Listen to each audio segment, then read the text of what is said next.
Hello दोस्तों, आपका अपना अवीटेक यूट्यूब चैनल पे स्वागत है। अगर आप प्रखंड लेवल पे पंचायती राज में अगर आप जॉब करना चाहते हैं तो आपके लिए एक बेहतरीन फॉर्म है लेखापाल आईटी सहायक का। तो कैसे फॉर्म को फिलअप करेंगे स्टेप बाय स्टेप मैंने लाइव फॉर्म फिलअप करके आपको बताया हूँ। आई होप कि आप अच्छे तरीके से समझ जाए, इस प्रकार से मैंने वीडियो को बनाया हूँ। तो वीडियो को लास्ट तक देखना है और अगर आप चैनल पे पहली बार आए तो चैनल को सब्सक्राइब कर लीजिए, बेल आइकन को दबाइए और नोटिफिकेशन को ऑन कर लीजिए ताकि मैं इस प्रकार से कोई भी वीडियो अपलोड करूं तो सबसे पहले आपको मिले। और आप हमारे टेलीग्राम चैनल से जुड़ सकते हैं, उसका लिंक मैंने डिस्क्रिप्शन में दिया हूं शॉर्ट नोटिफिकेशन पाने के लिए। और आप कैसे डॉक्यूमेंट के अपलोड करेंगे, कैसे फ़ोटो सिग्नेचर अपलोड करेंगे, इन सारी चीज़ों को मैंने इस वीडियो में कवर किया हूँ। क्योंकि बहुत सारे कैंडिडेट इसमें आपको मिस्टेक करते हुए नज़र आएंगे, बहुत सारे कैंडिडेट इसमें मिस्टेक करते हैं, तो आपको इस बात पे ध्यान रखना है और वीडियो को लास्ट तक देखना है। तो सिंपली अप्लाई करने के लिए आप लोग इस साइट पे आ जाना है, बिहार ग्राम स्वराज योजना सोसाइटी पंचायती राज डिपार्टमेंट। इसका लिंक मैंने डिस्क्रिप्शन में दिया हूँ, सीधे लिंक पे क्लिक करके आप इस साइट पे आ सकते हैं। तो यहाँ पे कुछ इंपॉर्टेंट डेट दिया हुआ है, जैसे आप एप्लीकेशन स्टार्ट डेट 10 मई 2024, लास्ट डेट आपका 9 जून 2024 रखा गया है। तो लास्ट डेट से पहले आपको फॉर्म को फिलअप कर लेनी है। तो यहाँ पे कैंडिडेट रजिस्ट्रेशन पे क्लिक करेंगे तो आपका रजिस्ट्रेशन के लिए फॉर्म ओपन हो जाएगा। यहाँ पे न्यू यूजर रजिस्ट्रेशन यहाँ पे दिया हुआ है। तो यहाँ पे आपको ईमेल आईडी देना है, ईमेल आईडी कंफर्म कर लेना है, पासवर्ड क्रिएट करना है, यहाँ पे पासवर्ड कंफर्म करना है। यहाँ पे आपको पासवर्ड जो क्रिएट करेंगे, जैसे मैं एग्जांपल फॉर मैं आपको बता दूं, जैसे आपका नाम राहुल है तो आपका आर कैपिटल होगा, उसके बाद आपका स्मॉल लेटर होगा, उसके बाद कोई आपका अल्फ़ाबेटिक नंबर होगा जैसे 1 2 3, उसके बाद आपको कोई स्पेशल कैरेक्टर देना है जैसे @ वाट डॉट, इस तरह से आप दे सकते हैं। जैसे मैं एग्जांपल फॉर यहाँ पे आपको बता दिया हूँ, ठीक है। तो सिंपली इस प्रकार से आप कोई भी स्ट्रॉन्ग पासवर्ड आप अपने अकॉर्डिंग बनाएंगे। मैं एग्जाम्पल फॉर वीडियो बनाने के लिए बना रहा हूँ। और उसके बाद यहाँ पर आपको पासवर्ड कन्फर्म कर लेनी है, मोबाइल नंबर देना है, मोबाइल नंबर कंफर्म कर लेनी है, यहाँ पे आपको टिक कर देनी है। यहाँ पे रजिस्टर पे क्लिक करेंगे तो आपका जो ईमेल आईडी है या फिर मोबाइल नंबर, उस पर आपको ओटीपी जाएगा। यहाँ पे बताया जा रहा है कि सेंड योर ईमेल या फिर फ़ोन नंबर पे आपका ओटीपी जो रिसीव हो चुका है। तो यहाँ पे ओटीपी दे करके वैलिडेट पे क्लिक करेंगे तो आपका जो रजिस्ट्रेशन है वो कंप्लीट हो जाएगा। तो यहाँ से आपको ये बता दें application process for any post, तो यहाँ पे स्टार्ट हो चुका है। तो स्टार्ट एंड व्यू एप्लीकेशन पे क्लिक करना है आपको, नीचे आपको ऑप्शन मिल जाता है। तो आपका इस प्रकार से फॉर्म ओपन हो जाता है। तो यहाँ पे आपको कुछ इंस्ट्रक्शन दिया हुआ है, जैसे कि आपको कैसे नाम टाइप करना है, कौन कौन सा डॉक्यूमेंट लगता है, तो आप इंस्ट्रक्शन पे यहाँ पे पढ़ सकते हैं, रीड कर सकते हैं। तो सिंपली आपको यहाँ पे I confirm that I have read the instruction, इस पर आपको टिक कर देनी है। टिक करने के बाद आपको कंटिन्यू पे क्लिक करनी है। तो आपको फॉर्म देखिए यहाँ पे ओपन हो गया। तो यहाँ पे आपको सेलेक्ट पोस्ट करना है कि आप किस पोस्ट के लिए फॉर्म भरना चाहते हैं। तो एक ही पोस्ट है, अकाउंटेंट कम आईटी सहायक। यहाँ पे दे करके सेव कर लेनी है। डेटा देखिए आपका सेव हो चुका है। पोस्ट यहाँ पे सेव एंड कंटिन्यू पे क्लिक करनी है। यहाँ पे एलिजिबिलिटी क्राइटेरिया देनी है, आर यू, यहाँ पे अगर आप बैक जाना चाहते हैं तो प्रीवियस पे क्लिक करेंगे। उसके बाद यहाँ पे आपका आर यू इंडियन ऑर्गेनाइज, अगर आप इंडियन से है तो यहाँ पे यस करना है। और यहाँ पे आपको बोला जा रहा है कि 1 मार्च 2024 के पहले आपका 21 साल होना चाहिए। अगर आप 21 साल से कम है तो आप एलिजिबल नहीं है इस फॉर्म को फिलअप करने के लिए। जैसे मैं एग्जांपल फॉर बता रहा हूँ, देखिए यहाँ पे साफ साफ इन्होंने कहा है। तो जैसे यहाँ पे आप नो करेंगे तो आपका देखिए जैसे नो करके डेटा सेव करते हैं तो यहाँ पे बताया जा रहा है कि नॉट एलिजिबल यहाँ पे दिया हुआ है। तो सिंपली यस करके आपको सेव कर लेनी है। यहाँ पे आपको सेव एंड कंटिन्यू पे क्लिक करना है। तो जैसे क्लिक करते हैं तो आपका देखिए नेक्स्ट पेज इस प्रकार से ओपन हो जाता है। तो यहाँ पे आपको कैंडिडेट डिटेल देना है, जैसे आपको फर्स्ट में टाइटल रहता है, फर्स्ट नाम आपको देना है कैंडिडेट का, मिडिल नाम देना है, जो 10th के मार्कशीट में दिए हैं वही आपको उसी के अकॉर्डिंग आपको फिलअप करना है। डेट ऑफ बर्थ देना है, जेंडर सेलेक्ट करना है, मैरिटल स्टेट दिखाना है, अनमैरिड, मैरिड, आधार नंबर देनी है। यहाँ अगर आप चाहे तो दे भी सकते हैं आधार नंबर, नहीं भी दे सकते हैं। कैटेगरी आपको सिलेक्ट करनी है, SC ST BC। Email ID यहाँ पे आप ऑलरेडी रहेगा, अल्टरनेट नंबर आप दे सकते हैं। यहाँ पे आपका PWD, अगर आप विकलांग है तो यहाँ पे यस करेंगे, उसके अकॉर्डिंग यहाँ पे आपको डॉक्यूमेंट अपलोड करना होगा। PWD 100 से 300 KB के बीच में आपका PDF या JPG फॉर्मेट में होना चाहिए। तो अपलोड PWD सर्टिफिकेट पे क्लिक करेंगे तो आपको जहाँ भी आपने सर्टिफिकेट रखे हैं सिलेक्ट करके आपको यहाँ पे अपलोड कर देना है। यहाँ पे आपको प्रीव्यू नीचे शो कर जाएगा कि आपका सर्टिफिकेट इस प्रकार से है, ठीक है। तो यहाँ पे अगर नहीं है तो नो पे क्लिक करना है।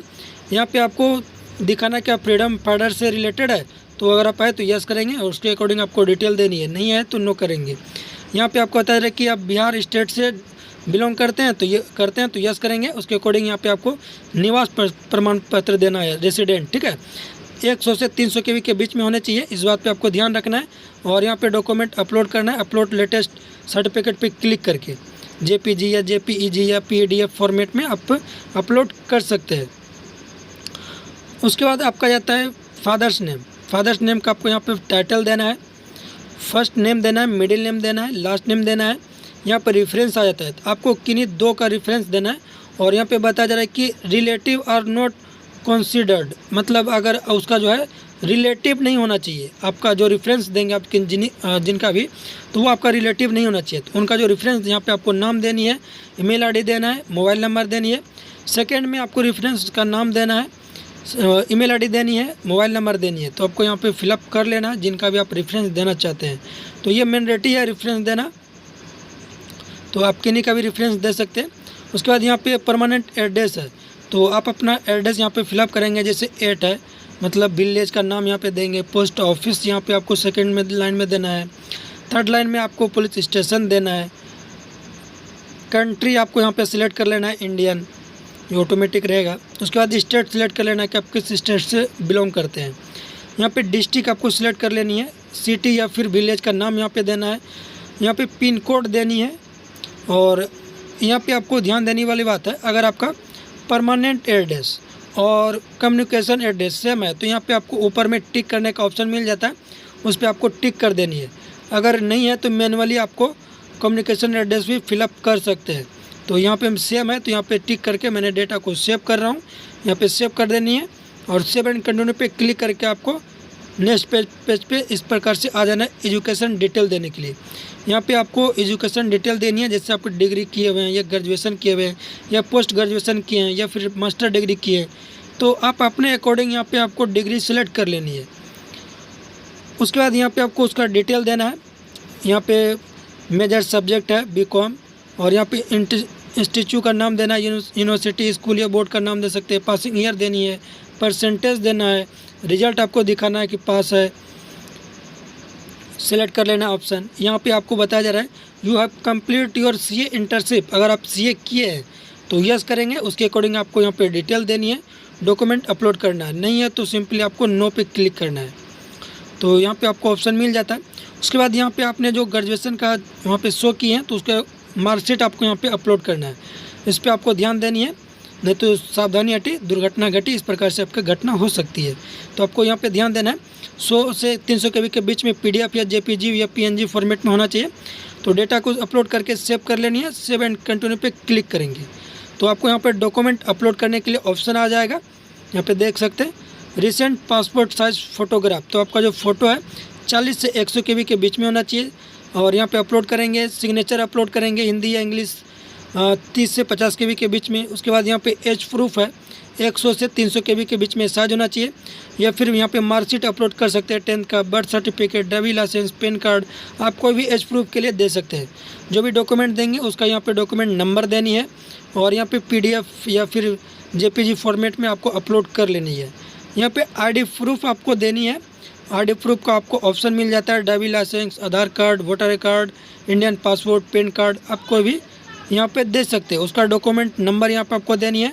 अपलोड आईडी प्रूफ पे क्लिक करके अपलोड कर लेनी है। यहाँ पे आपको SC ST या बैकवर्ड या BC से आते हैं तो उसका सर्टिफिकेट आपको यहाँ पे देनी है। तो जो भी SC ST से आते हैं कास्ट सर्टिफिकेट देनी है। OBC से आते हैं तो उसके लिए आपको नॉन क्रिमिनल OBC सर्टिफिकेट यहाँ पे अपलोड करना है। सर्टिफिकेट का नंबर यहाँ पे आपको देनी है। डाटा को सेव करना है। सेव एंड कंटिन्यू पे क्लिक करके आपको नेक्स्ट पेज पे इस प्रकार से आ जाना है। तो यहाँ पे टेस्ट सिटी सेंटर है, तो यहाँ पे एक ही सेंटर है, पटना में आपका टेस्ट होगा। तो आपको यहाँ पे सेलेक्ट करके सेव कर लेनी है। डेटा इस प्रकार से सेव हो चुका है।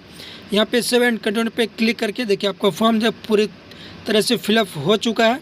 तो आपको यहाँ पे डिटेल को देख लेनी है कि कोई भी डिटेल जो है त्रुटि नहीं है। अगर त्रुटि है तो आप एडिट कर सकते हैं, अभी भी आपको ऑप्शन मिल जाता है। यहाँ पे आपको एग्री पे क्लिक करके सबमिट कर देना है। जैसे सबमिट पे क्लिक करते हैं तो आपको इस तरह से पॉपअप आता है। तो यहाँ पे आपको यस पे क्लिक कर देना है।